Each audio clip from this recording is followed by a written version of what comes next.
ಮೌನೇಶ್ವರ, ಈಗ ನಾಗೇಂದ್ರ ಸರ್ಗೆ ಒಂದು ಪ್ರಶ್ನೆ ಮಾಡಿದ್ರು ನನ್ನ ಕೊಲೀಗ್ ಸ್ಮಿತಾ ಅವರು. ಮಾಜಿ ಪ್ರಧಾನಿಗಳು ಹೋಗಿ ಪ್ರಧಾನಿಗಳನ್ನ ಮೀಟ್ ಮಾಡಿ ನಮ್ಗೆ ಇಷ್ಟಿಷ್ಟು ಬೇಕು ಅಂತ ಕೇಳಿದ್ರು ಅಂತೇಳಿ. ರಾಜ್ಯದ ಬಿಜೆಪಿ ನಾಯಕರು ಏನ್ ಬೇಡಿಕೆ ಇಟ್ಟಿದ್ರಿ? ಅಲ್ಲ, ರಾಜ್ಯದ ಬಿಜೆಪಿ ನಾಯಕರು ಪದೇ ಪದೇ ಮೀಟ್ ಆಗ್ತಾನೆ ಇರ್ತಾರೆ.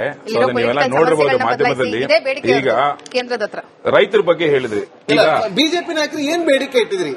ರಾಜ್ಯ ಬಿಜೆಪಿ ನಾಯಕರು ಅಲ್ಲ ರಾಜ್ಯ ಬಿಜೆಪಿ ನಾಯಕರು ಏನ್ ಬೇಡಿಕೆ ಇಟ್ಟಿದ್ದಾರೆ ಅಂತ ಹೇಳ್ಬಿಟ್ಟು ಇವಾಗ ಬಜೆಟ್ ಅಲ್ಲಿ ಓದಾಗ ಗೊತ್ತಾಗುತ್ತೆ ನಿಮ್ಗೆ ಏನ್ ಬರುತ್ತೆ ಅಂತ ಹೇಳ್ಬೋದು. ಏನು ನಾವು ಇಂಥದ್ ಕೇಳಿದೀವಿ, ಅದು ಸಿಗುತ್ತಾ ಇಲ್ವಾ ಅದನ್ನ ಹೇಳ್ಬೋದಲ್ವಾ? ಅಲ್ಲ, ನಾನು ಎಂಪಿಗಳು ಹೋಗಿ ಬೇಡಿಕೆ ಇಟ್ಟಿರೋದು ನಾನು ಕುತ್ಕೊಂಡು ಹೇಳಕ್ಕಾಗತ್ತಾ? ಈಗ ನೋಡಿ, ಈಗ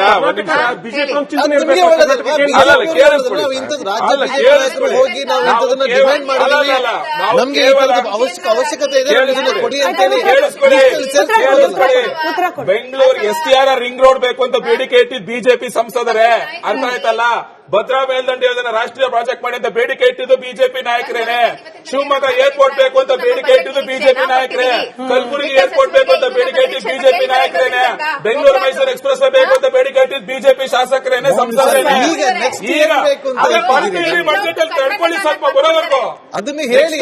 ಕೃಷಿ ಬಗ್ಗೆ ಬಹಳಷ್ಟು ಚರ್ಚೆಗೆ ಬಂತು. ಈಗ ಕೃಷಿ ಅಂತ ಬಂದಾಗ MS Swaminathan is ultimate, correct ಅಲ್ವಾ? ಸ್ವಾಮಿನಾಥನ್ ವರದಿ ಇಂಪ್ಲಿಮೆಂಟ್ ಮಾಡಬೇಕು ಅಂತ ಹೇಳಿದ್ದು 13/6/2017 ಸ್ವಾಮಿನಾಥನ್ ಅವರು ಒಂದು ಟ್ವೀಟ್ ಮಾಡ್ತಾರೆ. ಏನಂತ ಗೊತ್ತಾ? The Modi government has implemented several farmers commission recommendations. These include providing improved seeds, oil, health card and all. Swaminathan ಅವರೇ ಹೇಳ್ತಿರ್ಬೇಕಾದ್ರೆ ಮೋದಿ ಗವರ್ಮೆಂಟ್ ಮಾಡುವಂತ ರೆಕಮೆಂಡೇಶನ್ ಗೆ ಇನ್ನು ಕಾಂಗ್ರೆಸ್ ಅವ್ರ ಸೀಲ್ ನಮಗೆ ಹಾಕ್ಬೇಕು. ಕಾಂಗ್ರೆಸ್ ಅವ್ರ ಸೀಲ್ ನಮಗೆ ಹಾಕ್ಬೇಕು. ರಸಗೊಬ್ಬರ ವಿಚಾರದಲ್ಲಿ, ರಸಗೊಬ್ಬರ ಸಬ್ಸಿಡಿ ವಿಚಾರದಲ್ಲಿ ಕರ್ನಾಟಕಕ್ಕೆ ಬರ್ತಾ ಇರೋದು ವರ್ಷಕ್ಕೆ ಹತ್ತತ್ರ ಕಳೆದ 5 ವರ್ಷದಲ್ಲಿ 1 ಲಕ್ಷ ಕೋಟಿಗೂ ಅಧಿಕ ಹಣ. ಅದು ನೀವೆಲ್ಲೂ ಹೇಳೋದೇ ಇಲ್ಲ.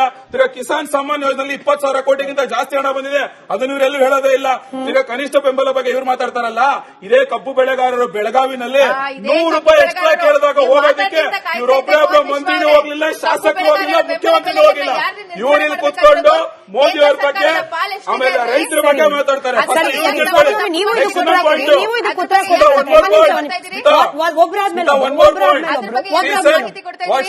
ನಾವು ಹೋಗ್ಬಿಟ್ಟು ಏನೋ ವಿತ್ತ ಸಚಿವರಿಗೆ, ಪ್ರಧಾನಮಂತ್ರಿಗಳಿಗೆ ಎಲ್ಲಾನು ರೆಪ್ರೆಸೆಂಟೇಷನ್ ಕೊಡ್ತಾ ಇದೀವಿ ಅಂತ ಹೇಳ್ಬಿಟ್ಟು 2014ರಲ್ಲಿ ಫೈನಾನ್ಸ್ ಕಮಿಷನ್ ಅವರು ರಾಜ್ಯಕ್ಕೆ ಬಂದಾಗ ಸಿದ್ದರಾಮಯ್ಯ ಅವರು ಹೋಗೋದೇ ಇಲ್ಲ ಮೀಟಿಂಗ್ಗೆ. ನೆಕ್ಸ್ಟ್ ನೀತಿ ಆಯೋಗದ ಮೀಟಿಂಗ್ ಸಿದ್ದರಾಮಯ್ಯ ಹೋಗಲ್ಲ, ದಾವೋಸ್ಗೆ ಸಿದ್ದರಾಮಯ್ಯ ಹೋಗಲ್ಲ, GST ಮೀಟಿಂಗ್ ಸಿದ್ದರಾಮಯ್ಯ ಹೋಗಲ್ಲ. ಬರೀ ಪತ್ರ ಬರೆಯೋದು, ಪೇಪರ್ ಅಡ್ವರ್ಟೈಸ್ಮೆಂಟ್ ಕೊಡೋದು ಅಷ್ಟೇ. ಇಬ್ಬರಿಗೂ ಕಾಮನ್ ಪ್ರಶ್ನೆ ಮೌನೇಶ್ವರ ಸ್ವಾತಿ ಅವರೇ, ನೀವು ಉತ್ತರ ಕೊಡಬೇಕು. ಆಯ್ತು, ನಿಮ್ಗೆ ಪ್ರಶ್ನೆ ಸರ್, ನಿಮ್ಗೆ ಪ್ರಶ್ನೆ. ಈಗ ಅವರು ಕೇಂದ್ರಕ್ಕೆ ರೈತರಿಗೆ ಏನ್ ಮಾಡಿದಾರೆ ಅಂತ ಕೇಳಿದ್ರು. ರಾಜ್ಯ ಸರ್ಕಾರ 2.5 ವರ್ಷದಲ್ಲಿ ಸಿದ್ದರಾಮಯ್ಯ ರೈತರಿಗೆ ಅದು ಏನ್ ಮಾಡಿದಾರೆ ಹೇಳ್ಬಿಡ್ಲಿ ಮಾರ್ಚಲ್. ಅದು ಬಜೆಟ್ ಡಿಸ್ಕಸ್ ಮಾಡೋಣ. ಸ್ವಾತಿ ಅವರ ಪ್ರಶ್ನೆ ಕೇಳಿಸ್ಕೊಳ್ಳಿ. Calm down. ಬಜೆಟ್ ದಿನಾನು ಜಗಳ ಮಾಡಬೇಕು ಅನ್ನೋ ಅವಶ್ಯಕತೆ ಇಲ್ಲ. ಮೌನೇಶ್ ಅವರೇ ಪ್ರಶ್ನೆ ಕೇಳಿಸ್ಕೊಳ್ಳಿ. ಆಯ್ತು. ಸರ್ಕಾರದ ರೆಪ್ರೆಸೆಂಟೇಟಿವ್ಸ್ ಹೋಗಿದ್ದಾರೆ ಮೌನೇಶ್ ಅವರೇ, ದಾವೋಸ್ಗೆ DCM ಹೋಗಿದ್ದಾರೆ. ನನ್ನ ಪ್ರಶ್ನೆ ಸ್ವಾತಿ ಅವರೇ ಕಂಗ್ರಾಚುಲೇಷನ್ ಸ್ವಾತಿ ಅವರೇ, ಕಂಗ್ರಾಚುಲೇಷನ್. ಯಾಕೆ ಹೇಳ್ತಿದ್ದೀನಿ ಅಂದ್ರೆ, ಮೌನೇಶ್ ಅವರೇ ನೀವು ಒಪ್ಪಿ ಬಿಡಿ, ಬೆಳೆ ನಷ್ಟ ಆದಾಗ ಪರಿಹಾರದಿಂದ ಹಿಡಿದು ಬೆಂಬಲ ಬೆಲೆವರೆಗೂ ಕೇಂದ್ರ ಸರ್ಕಾರ ಅನ್ಯಾಯ ಮಾಡಿದೆ ಅನ್ನೋದನ್ನ ಜನಸಾಮಾನ್ಯರಿಗೆ ತಲುಪಿಸುವಲ್ಲಿ ರಾಜ್ಯ ಸರ್ಕಾರ ಒಂದು ಹಂತಕ್ಕೆ ಯಶಸ್ವಿಯಾಗಿದೆ. ಇದು ನೀವು ಒಪ್ಪಲೇಬೇಕು. ವಾಸ್ತವ ಪರಿಸ್ಥಿತಿ ಏನೋ ಗೊತ್ತಿಲ್ಲ, ಬಟ್ ಅವ್ರ ನರೇಟಿವ್ ಗೆಲ್ತಾ ಇದೆ. ಹಾಗಾದ್ರೆ ಯಶಸ್ವಿ ಆಗಿದ್ರೆ 2024ರ MP ಚುನಾವಣೆಯಲ್ಲಿ ಇವ್ರಿಗಿದ್ದಂತ ಬಹುಮತಕ್ಕೆ ಏನಕ್ಕೆ ಬರೀ 9 ಸೀಟ್ ಗೆದ್ರು? ಉತ್ತರ ಕೊಡ್ಲಿ ನೆಕ್ಸ್ಟ್ ನೀವು. ಏನಕ್ಕೆ ಬರೀ 9 ಸೀಟ್ ಗೆದ್ರು? ಉತ್ತರ ಕೊಡಿ. ಏನಕ್ಕೆ ಬರೀ 9 ಸೀಟ್ ಗೆದ್ರು? ಉತ್ತರ ಕೊಡಿ. ನಾವು 19 ಗೆದ್ರಿ, 17 ನಾವು, 2 ಅವರು, 9 ಸೀಟು. ಜನ ನಿಮಗೆ ಯಾಕೆ ವೋಟ್ ಹಾಕಲಿಲ್ಲ? Straightforward question. ಜನ ನಿಮ್ಗೆ ಯಾಕೆ ವೋಟ್ ಹಾಕಲಿಲ್ಲ? No, you not even answer a single question. 17 seats you have won. Please tell me what are you doing to Karnataka? ಏನು ಇಷ್ಟೊಂದು ಓದಿದ್ದೇನು ಅಂದರೆ ಇಬ್ಬರು ವಾಯ್ಸ್ ದಯಮಾಡಿ ಲೋ ಮಾಡಿ. ಇಟ್ನಾಳ್ ಸರ್, ಥ್ಯಾಂಕ್ ಯು ಇಬ್ಬರಿಗೂ ಥ್ಯಾಂಕ್ ಯು. ಒಂದ್ 2 ನಿಮಿಷಗಳ ಕಾಲ ನಮ್ದಿ, 2 ನಿಮಿಷಗಳ ಕಾಲ ಕಾಮ್ ಡೌನ್. ಇಟ್ನಾಳ್ ಸರ್ನ ಮಾತ್ರ ತಗೊಳ್ಳಿ ಸ್ಕ್ರೀನ್ ಅಲ್ಲಿ. ಇಟ್ನಾಳ್ ಸರ್ನ ಮಾತ್ರ ತಗೊಳ್ಳಿ ಸ್ಕ್ರೀನ್ ನಲ್ಲಿ. Itnal sir battle of narrative sir. ಈಗ ಯಾರು ಯಶಸ್ವಿಯಾಗಿ ಕಥೆಯನ್ನ ನಿರೂಪಣೆ ಮಾಡ್ತಾರೋ ಅವರ ವರ್ಷನ್ ಅನ್ನ ಜನ ಹೆಚ್ಚಾಗಿ ನಂಬ್ತಾರೆ. ರಾಜ್ಯ ಸರ್ಕಾರ ಬೆಳೆ ನಷ್ಟದಿಂದ ಹಿಡಿದು ನೆರೆ ಪರಿಹಾರದವರೆಗೂ ಕೇಂದ್ರ ಸರ್ಕಾರ ನಮಗೆ ಅನ್ಯಾಯ ಮಾಡ್ತಿದೆ ಅನ್ನೋದನ್ನ ಪದೇ ಹೇಳಿ ಜನ ಕೂಡ ಒಂದ್ ಹಂತಕ್ಕೆ ನಂಬುವ ಹಾಗೆ ಮಾಡಿದ್ದಾರೆ ಅನ್ನೋದು ಸತ್ಯ ಅಲ್ವಾ? ಅಬ್ಸಲ್ಯೂಟ್ಲಿ. ಯಾಕಂದ್ರೆ ಮತ್ತೆ ಯಾಕೆ ಜನ ನಂಬ್ತಾರೆ ಅನೇಕ ನೆರೆಟಿವ್ಗಳನ್ನ, ಕೆಲವೊಂದ್ ಸಾರ್ತಿ ನಾವು ಸುಳ್ಳನ್ನು ನಂಬಿಸ್ಬಿಡುವ ಜನರನ್ನ. ಆದ್ರೆ ಈ ತರದ ವಿಚಾರಗಳಲ್ಲಿ, ಎಕಾನಮಿ ವಿಚಾರಗಳಲ್ಲಿ ಅಷ್ಟು ತುಂಬಾ ಸುಳ್ಳು ಹೇಳಕ್ ಆಗುದಿಲ್ಲ. And it is fact also.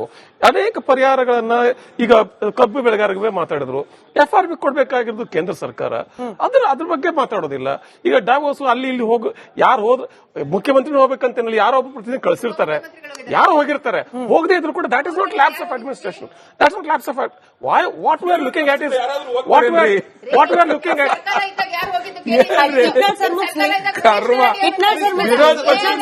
What are looking at, ನಮಗೊಂದು ಪಾಲಿಸಿ ಕಂಟಿನ್ಯೂಯೇಷನ್ ಬೇಕಾಗ್ತದೆ, ಒಂದು ಪಾಲಿಸಿ ಯೂನಿಫಾರ್ಮಿಟಿ ಬೇಕಾಗ್ತದೆ.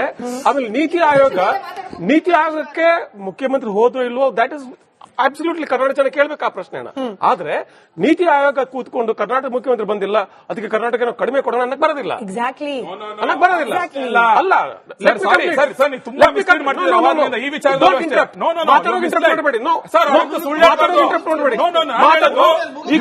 ಅಟೆಂಡ್ ಮಾಡಿದೀನಿ ಅಂತ ಹೇಳಿದ್ರು ಅವರು. ಅದನ್ನ ಹೇಳಿ ನೀವು. It is irrelevant. Irrelevant for Niti Aayog. It is relevant. No, it is not. Present your facts in front of Niti Aayog. Mohan ವಿಶ್ವ, ಈಗ ನಾಗೇಂದ್ರ ಸರ್ಗೆ ಒಂದು ಪ್ರಶ್ನೆ ಮಾಡಿದ್ರು ನನ್ನ ಕೊಲೀಗ್ ಸ್ಮಿತಾ ಅವರು.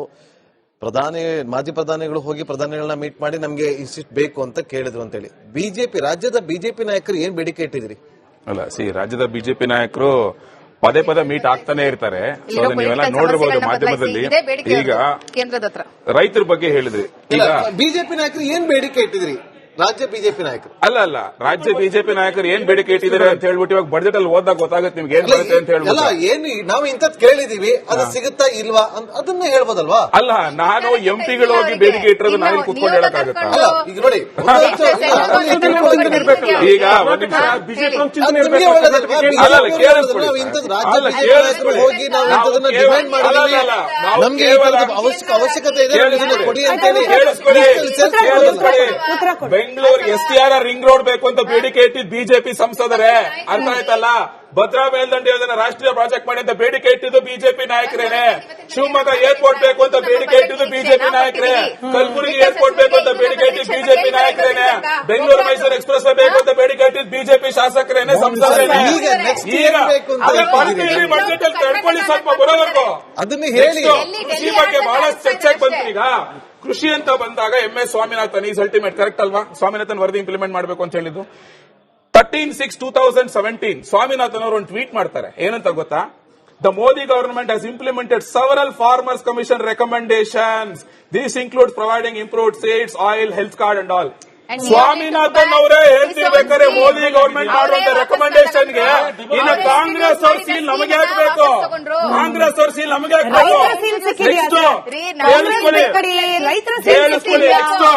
ರಸಗೊಬ್ಬರ ವಿಚಾರದಲ್ಲಿ, ರಸಗೊಬ್ಬರ ಸಬ್ಸಿಡಿ ವಿಚಾರದಲ್ಲಿ ಕರ್ನಾಟಕಕ್ಕೆ ಬರ್ತಾ ಇರೋದು ವರ್ಷಕ್ಕೆ ಹತ್ತತ್ರ ಕಳೆದ 5 ವರ್ಷದಲ್ಲಿ 1 ಲಕ್ಷ ಕೋಟಿಗೂ ಅಧಿಕ ಹಣ. ಅದು ನೀವೆಲ್ಲೂ ಹೇಳೋದೇ ಇಲ್ಲ. ಈಗ ಕಿಸಾನ್ ಸಮ್ಮಾನ್ ಯೋಜನೆಯಲ್ಲಿ 20,000 ಕೋಟಿಗಿಂತ ಜಾಸ್ತಿ ಹಣ ಬಂದಿದೆ, ಅದು ನೀವೆಲ್ಲೂ ಹೇಳೋದೇ ಇಲ್ಲ.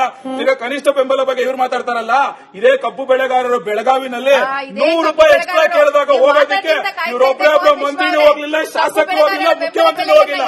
ಇವ್ರಲ್ಲಿ ಕೂತ್ಕೊಂಡು ಮೋದಿ ಅವ್ರ ಬಗ್ಗೆ ಆಮೇಲೆ ರೈತರ ಬಗ್ಗೆ ಮಾತಾಡ್ತಾರೆ.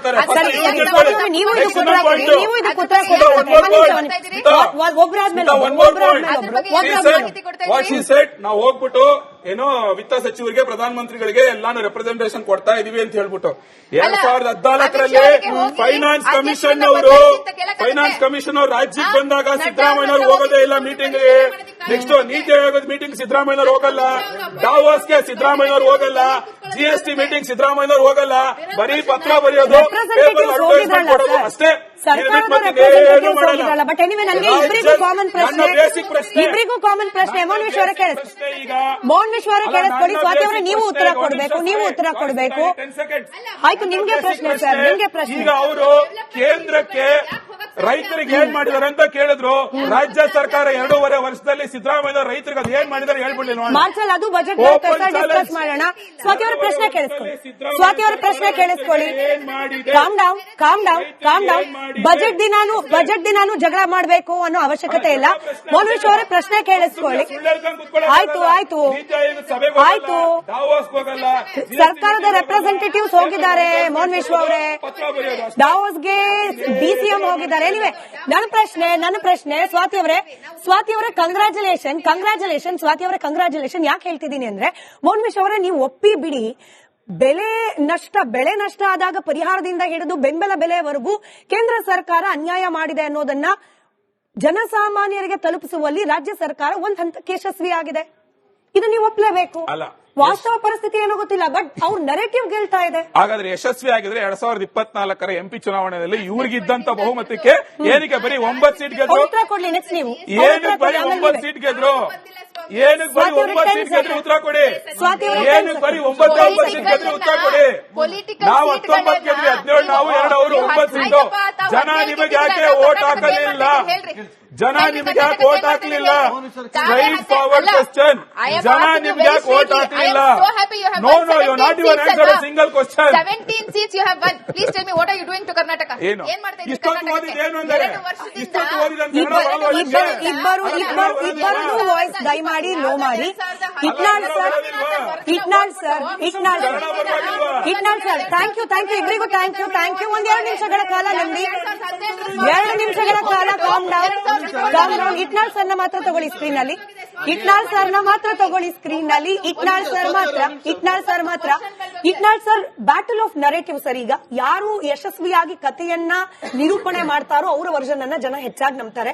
ರಾಜ್ಯ ಸರ್ಕಾರ ಬೆಳೆ ನಷ್ಟದಿಂದ ಹಿಡಿದು ನೆರೆ ಪರಿಹಾರದವರೆಗೂ ಕೇಂದ್ರ ಸರ್ಕಾರ ನಮಗೆ ಅನ್ಯಾಯ ಮಾಡ್ತಿದೆ ಅನ್ನೋದನ್ನ ಪದೇ ಹೇಳಿ ಜನ ಕೂಡ ಒಂದ್ ಹಂತಕ್ಕೆ ನಂಬುವ ಹಾಗೆ ಮಾಡಿದ್ದಾರೆ ಅನ್ನೋದು ಸತ್ಯ ಅಲ್ವಾ?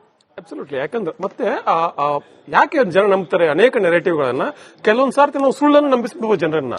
ಆದ್ರೆ ಈ ತರದ ವಿಚಾರಗಳಲ್ಲಿ, ಎಕಾನಮಿ ವಿಚಾರಗಳಲ್ಲಿ ಅಷ್ಟು ತುಂಬಾ ಸುಳ್ಳು ಹೇಳಕ್ ಆಗುದಿಲ್ಲ. And it is fact also. ಅನೇಕ ಪರಿಹಾರಗಳನ್ನ ಈಗ ಕಬ್ಬು ಬೆಳೆಗಾರರಿಗೆ ಮಾತಾಡಿದ್ರು.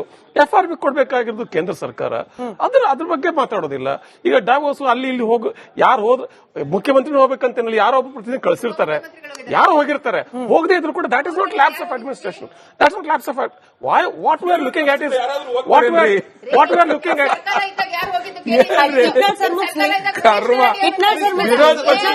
ವಾಟ್ ಆರ್ ಲುಕಿಂಗ್ ಅಟ್, ನಮಗೊಂದು ಪಾಲಿಸಿ ಕಂಟಿನ್ಯೂಯೇಷನ್ ಬೇಕಾಗ್ತದೆ, ಒಂದು ಪಾಲಿಸಿ ಯೂನಿಫಾರ್ಮಿಟಿ ಬೇಕಾಗ್ತದೆ.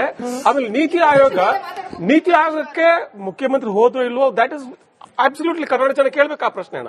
ಆದ್ರೆ ನೀತಿ ಆಯೋಗ ಕೂತ್ಕೊಂಡು ಕರ್ನಾಟಕ ಮುಖ್ಯಮಂತ್ರಿ ಬಂದಿಲ್ಲ, ಅದಕ್ಕೆ ಕರ್ನಾಟಕ ನಾವು ಕಡಿಮೆ ಕೊಡೋಣ ಅನ್ನಕ್ ಬರೋದಿಲ್ಲ. ಎಕ್ಸಾಕ್ಟ್ಲಿ ಅನ್ನಕ್ ಬರೋದಿಲ್ಲ. ಅಲ್ಲ, ಈ ವಿಚಾರದಲ್ಲಿ